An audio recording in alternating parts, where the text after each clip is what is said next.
the music challenge for September, which is a musical map. Now, some of you have done this before, but for those of you who haven't, a musical map is a super fun way to visualize what you're hearing in the music. So all you need, I've got some paper, and I'm using a really big piece of paper, but you don't have to. You can use a really small piece of paper if you want.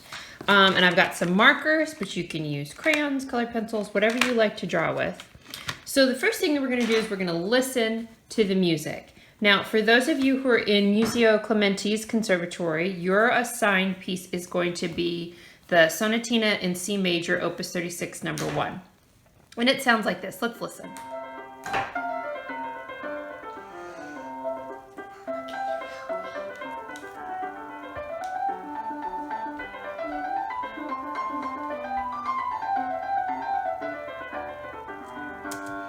Okay, so we're listening for, are we hearing high sounds, low sounds, bright sounds, fast sounds, if we're hearing one kind of instrument or several kinds of instruments. And there are lots of ways that you can represent this in your music. So maybe when you hear a high sound, it makes you think of the color yellow. So you're going to use yellow for the high sounds.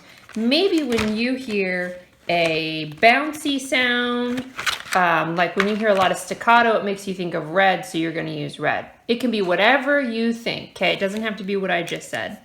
So now we're going to go back and listen again to what the notes are doing, okay? So let's listen again.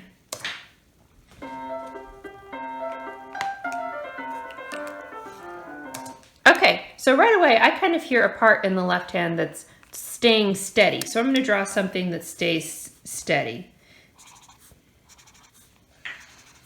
Now you could do this in a lot of ways. You could draw like a line to mean steady, or whatever you're hearing. If you're hearing it go like this, you can make that shape. If you're hearing a shape that reminds you of like a triangle sound, you can make that shape, okay? And then in the right hand, I'm hearing a high part that I'm gonna use yellow for, and I'm hearing it go up and down and up and down. So to me, that sounds sort of like this shape.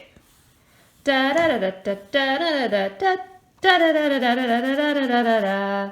Okay, so this just sort of gives you an idea of how to start out your musical map. Now I'm going to show you the one that I already did for Museo Clementi. Museo Clementi. Here it is. And we're going to watch the beginning of this video, and I'm going to point to the musical map so that you can hear and see my visual representation of what this piece sounded like to me.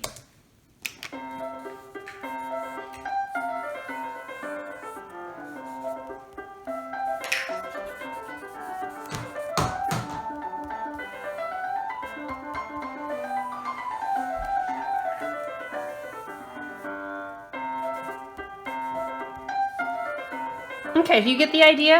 And you musicians, you know what this symbol means. It means repeat. I put a repeat sign here because the phrase repeats itself. Okay, I'll show you another one. Let's look at this one. This is the piece for those in Amy Beach's conservatory.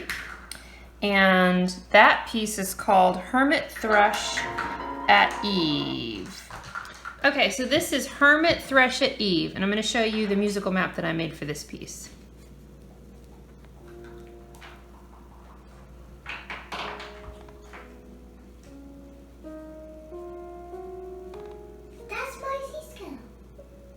Yeah, it sounds like a C scale.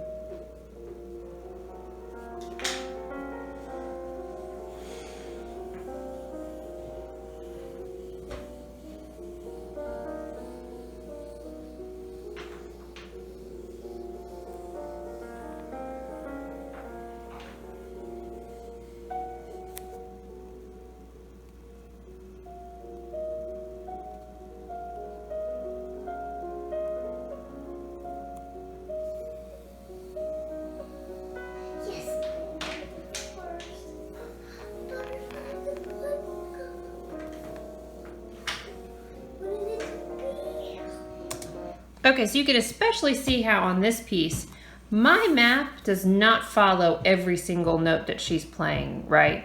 Her song is very complex. It has a lot going on. It's very beautiful.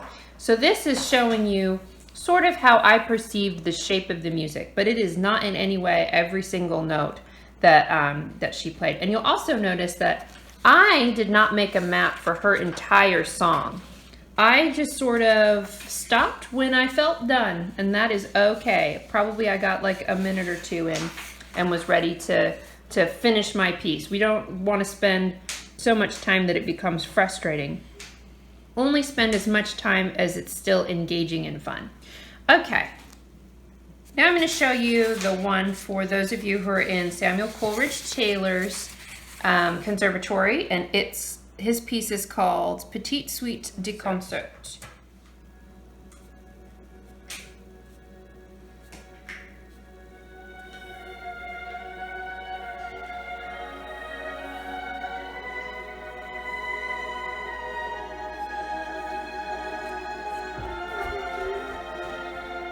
Yeah, just a second.